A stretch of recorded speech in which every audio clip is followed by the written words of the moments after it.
എന്താണ് പ്രശ്നം? അയ്യോ തമാശ ചേട്ടന്മാരെ ഭയങ്കര തമാശ. ഒറ്റ കാര്യമുണ്ട്, ആകെ ഞാൻ ഉറപ്പിച്ച് ജയിക്കുന്നു പറഞ്ഞ ഒറ്റ സ്ഥാനത്ത് കേരളത്തിലുള്ളൂ. ആരാ? അഖിൽ മാരാർ. ചരിത്രം തിരുത്തി കുറിച്ചുകൊണ്ട് NDAയുടെ സ്ഥാനാർത്ഥിയായി ഞാൻ വിജയിച്ചു വരുന്ന ദിവസമായിരിക്കും മെയ് 4-ാം തീയതി. മരമണ്ട, അതിലും നീ തോറ്റേച്ച് വന്നാലുണ്ടല്ലോ നിനക്ക് ഞാൻ പച്ച വെള്ളം തരത്തില്ല. ഇവിടെ എനിക്കൊരു സ്പെഷ്യൽ മെൻഷൻ കൂടി ചെയ്തുകൊണ്ട് അവസാനിപ്പിക്കാം. വേണ്ട വേണ്ട. റിപ്പോർട്ടർ ചാനലിലെ അരുൺകുമാറിന് എന്റെ വാർത്ത ഞാൻ മുന്നിലാണെന്ന് വായിക്കുന്ന നിമിഷത്തിന് വേണ്ടി കാത്തിരിക്കുകയാണ്, തുടക്കം കുറിക്കുകയാണെന്ന് മാത്രം പറഞ്ഞുകൊണ്ട്. ചിരിക്കണം. എന്താ ഒരു വലിയ തമാശ പറഞ്ഞതല്ലേ? ചിരിക്കണമെങ്കിൽ ചിരിക്കാം.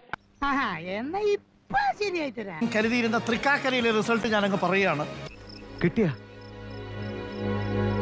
അഖിൽ രാജ് എന്ന അഖിൽ മാരാർ 10,000 വോട്ട് പോലും തിരിച്ചു പിടിച്ചിട്ടില്ല എന്നുള്ള കാര്യമാണ്. NDAയുടെ സ്ഥാനാർത്ഥിയായി ഞാൻ വിജയിച്ചു വരുന്ന ദിവസമായിരിക്കും മെയ് 4-ാം തീയതി. നീ ഒരു റീ എൻട്രിക്ക് ശ്രമിക്കുമ്പോ ആരംഭത്തിലെ അപമാനം. ഇപ്പോൾ ഏറ്റവും ഒടുവിൽ 9,161 വോട്ടുമായി 3-ാം സ്ഥാനത്താണ്. താഴേന്ന് മുകളിലോട്ട് പോകുമ്പോൾ 1-ാം സ്ഥാനത്താണ്. എന്നെ വേർബോഡി ആയിട്ടെങ്കിലും ജീവിക്കാൻ അനുവദിക്കടാ. നിനക്കിത് വേണം. നീ എന്റെ മുമ്പിൽ കിടന്ന് വിലസിയില്ലേ?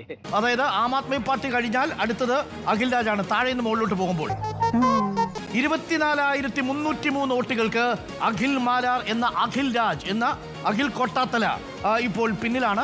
ജനങ്ങൾ സമ്പൂർണ്ണ സാക്ഷരത നേടിയതാണ് നമുക്കടിയായത്. ഈ മാനങ്കര മണ്ഡലത്തിൽ ചില RJP കോമാളികൾ ഒരു പ്രഖ്യാപനം നടത്തിയിരുന്നു സുഹൃത്തുക്കളെ. റിപ്പോർട്ടർ ചാനലിലെ അരുൺകുമാറിന് എന്റെ വാർത്ത ഞാൻ മുന്നിലാണെന്ന് വായിക്കുന്ന നിമിഷത്തിന് വേണ്ടി കാത്തിരിക്കുകയാണ്. ഞാൻ മുന്നിലാണെന്ന് വായിക്കുന്ന നിമിഷത്തിന് വേണ്ടി കാത്തിരിക്കുകയാണ്. ആർക്ക് വോട്ട് ചെയ്താലും അത് കലേഷിന് കിട്ടുന്ന രീതിയിൽ വോട്ടിംഗ് യന്ത്രത്തിൽ ക്രമക്കേട് ഉണ്ടാക്കി എന്ന് പറഞ്ഞൊരു അപ്പീൽ പോയി നോക്കിയാലോ? അപ്പീലിന് പോകാൻ യുവജനോത്സവത്തിലെ ലളിതഗാന മത്സരത്തിനല്ല സാറ് മത്സരിച്ചു. 3-ാം സ്ഥാനത്താണ്. താഴേന്ന് മുകളിലോട്ട് പോകുമ്പോൾ 1-ാം സ്ഥാനത്താണ് എന്നുള്ളതാണ് ഞാൻ മനസ്സിലാക്കുന്നത്.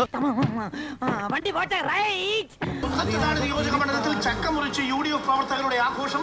സജീന്ദ്രന്റെ നേതൃത്വത്തിലാണ്. 2020 ചിഹ്നമാണ് ചക്ക. ചക്ക മുറിഞ്ഞു. അപ്പൊ ചക്ക വെട്ടി ചക്കയുടെ കാര്യത്തിൽ തീരുമാനമായി. താനൂർക്ക് ചക്ക തിന്നാൻ പോയതാ. ചക്കൊന്നും ഇപ്പോ പഴയ മധുരമില്ല.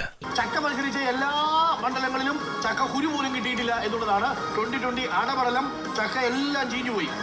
ഈ പരാജയം താങ്കൾ ഒട്ടും പ്രതീക്ഷിച്ചില്ലല്ലേ? ഒരു മത്സരമാകുമ്പോൾ ഒരാൾ ജയിക്കും, ഒരാൾ തോക്കും. എന്നാൽ ഇങ്ങനെ ഉണ്ടാവും ഒരു തോൽവി. അപ്പൊ സന്തോഷമായല്ലോ എല്ലാവർക്കും. ഓക്കെ ഡോക്ടർ അരുൺകുമാർ, നമ്മൾ ഈ അഖിൽ മാരാരിനെ ഒന്നും ഈ സമയത്ത് അങ്ങനെ പറയാൻ പാടില്ല. ഡോക്ടർ അരുൺകുമാർ, അങ്ങനെയൊക്കെ പറയാൻ പറ്റുമോ? നമ്മള് നാളെയും കാണണ്ടേ? പറയണമല്ലോ, ആഗ്രഹം ഉണ്ടെങ്കിൽ നമ്മൾ കൊടുക്കണമല്ലോ. ആഗ്രഹം ഉണ്ടെങ്കിൽ നമ്മളത് പറഞ്ഞേ മതിയാവും. ഒന്ന് പ്രസവിച്ച സുഖം.